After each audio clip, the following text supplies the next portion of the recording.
Welcome to Splat Communications. Ain't no land of misinformation, I'm the truth seeker. Cut through the lies like a blade, I'm a fact checker. Splat Communications, the social need to follow. Unmasking fake news, exposing them all tomorrow. I'm on a mission, fighting for the information. No room for deception, it's time for retaliation. Splat Communications, we set the record straight. Real news, no filters, just the facts we dedicate. Fake news spreading like an epidemic outbreak, but I won't back down, I'll be the one to make them choke. Splat Communications, not that relevant until exposing all the lies. Watch them burn in hell. Good day, ladies and gentlemen. Rosa here of Splat Communications. Welcome to our channel. First of all, please don't skip ads. This will help us continue the work that we do. For those of you who are new here, may we make a few requests. Kindly subscribe and follow. Don't forget to like our video and share your thoughts in the comment section. Also, please make it a habit to share our videos so you can help us fight fake news, misinformation and disinformation. Thank you. Ang inyong mapapanood ay bunga ng matagal na panahong pagsasaliksik. Ang mga datos na inyong matutunghayan ay halaw sa mga opisyal na dokumento ng pamahalaan. Para sa patas na pagtalakay, wala kaming tinutukoy na isang tao o mga tao at lalong di namin sinasabi na ninakaw ang pondong ito. Kami po ay nagtatanong lang. Maraming salamat po. Okay, simulan na po natin. 2016 to 2022 Fund Allocation Comparison. Okay. Simulan na po natin. 2016 to 2022 Fund Allocation Comparison. Ang inyo pong nakikita ay ang distribusyon ng pondo mula 2016 hanggang 2022 base sa estimated na populasyon noong 2023 mula pinakamataas hanggang pinakamababang populasyon ng mga syudad sa Visayas at Davao City District 1. Makikita po natin sa talaan na ang Cebu City ay may estimated populasyon na 1 milyong katao at ang nakuha nitong Congressional Fund Allocation mula taong 2016 hanggang 2022 ay 19.6 billion pesos. Sunod naman ang City of Bacolod na may populasyong 601,000 at may alokasyon na kabuuang pondo na 11.4 billion pesos. Sunod naman po ang Tacloban City na may estimated na populasyon na 245,000 at may kabuuang pondo na 9.8 billion pesos. Next is Lapu-Lapu City with an estimated population of 498,000 and a 2016 to 2022 allocation of 9.8 billion pesos. Let us now look at Catbaligan City with 103,000 estimated population and its total congressional fund allocation is 7.7 billion pesos. Next is Tagbilaran City, population 107,000 and allocation of 7 billion pesos. Next is Iloilo City with an estimated population of 458,000 and an allocation of 13.3 billion pesos. Bayawan City has an estimated population of 122,000 and allocation of 5.6 billion pesos. Next is Silay City with estimated population 132,000 and total allocation is 5.6 billion pesos. Let us now look at Ormoc City with an estimated population of 231,000 and congressional fund allocation of 5.18 billion pesos.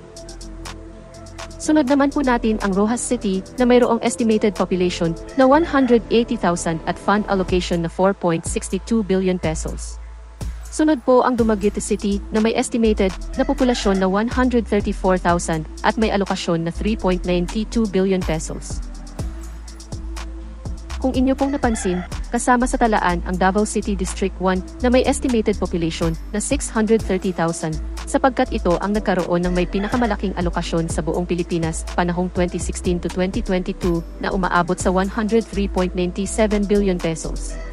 Davao City District 1 pa lamang po ito. Hindi po kasama ang Davao City Districts 2 and 3. Let us now look at Davao City Congressional Fund allocation per district from 2016 to 2022. Davao City District 1's total allocation is 103.97 billion pesos. If you compare that with Davao City District 2 which also has almost the same number of population at 630,000. Davao City District 2 only got 2.9 billion pesos total allocation from 2016 to 2022. In the same manner, Davao City District 3, with estimated population at 544,000 only had a slightly higher total fund allocation at 3 billion pesos for the same period. In total, Davao City population is estimated to be at 1.77 million and its total allocation is 109.87 billion pesos from 2016 to 2022. Let us all allow this to sink in for a while. Nakita niyo po ba ang city ninyo na kinabibilangan ng probinsya ninyo mula sa Visayas? Ano po ang masasabi niyo rito? Dito po sa talaan na ito ay inyong makikita ang mga natanggap na allocation ng mga syudad sa Visayas region. Hanapin niyo po ang inyong probinsya o ang syudad kung saang probinsya napapabilang ang mga cities na ito. Tingnan po ninyo at ikumpara ang natanggap na alokasyon ng iba't ibang city sa Visayas. Ano po ang masasabi niyo rito? Pakitala lamang po sa comment portion. Dito sa susunod na talaan ay makikita sa dulong kanan na kolumn na nasa loob ng pulang parihaba ang tinatawag na per capita per person per city o sa madaling salita ang estimated na pakinabang ng isang mamamayan ng syudad kapag ang total na pondo ay hinati-hati sa lahat ng mamamayan sa syudad.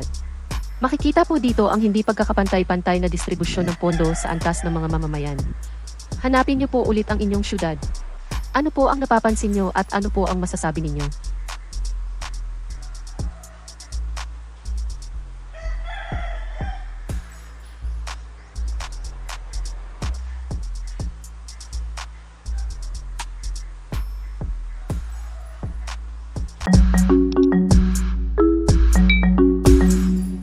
Splat analysis. Malinaw pong makikita sa datos na ang Davao City District 1 ay nakatanggap ng napakalaking pondo kung ikukumpara sa mga cities ng Visayas Region. Dapat malaman kung paano nagamit ang mga pondo at kung nakatulong ba ito sa pagpapabuti ng mga buhay ng mga residente. Ang alokasyon sa Davao City District 1 ay mas malaki ng 5 beses kaysa Cebu City kahit mas malaki ang populasyon ng Cebu City. Sa per capita calculation naman ay makikita na mahigit 8 beses na mataas ang per capita sa bawat mamamayan ng Davao City kesa Cebu City. Ang hindi pantay na pamamahagi ng congressional funds ay may malaking implikasyon, lalo na sa kung ang mga maliliit at mahirap na syudad sa Visayas ay naiiwan sa hatian ng pondo. Hindi talaga unlad ang buong Pilipinas kapag ganito ang gagawing stratehiya sa pamamahagi ng pondo. May mga politiko po bang nasa likod nito? May mga nakinabang po bang politiko dito? Your guess is as good as ours. Ikalawa pa po ito sa ating video serye. Sa susunod ay atin namang ikukumpara ang mga alokasyong 2016 to 2022 sa mga syudad sa Luzon at Mindanao. Abangan! You say. Kindly share your thoughts in the comment section. We hope you learned something new today. In behalf of the entire Splat Communications team, thank you. Till next time. Please pray for world peace. Please pray for the Philippines and the Filipinos. Stay safe. Rosa out. Bye.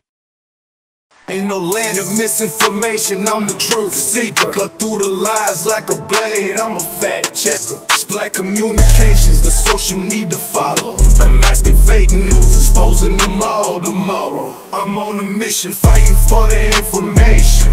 No room for deception, it's time for retaliation. Splat Communications, we set the record straight. Real news, no filters, just the facts we dedicate. Fake news spreading like a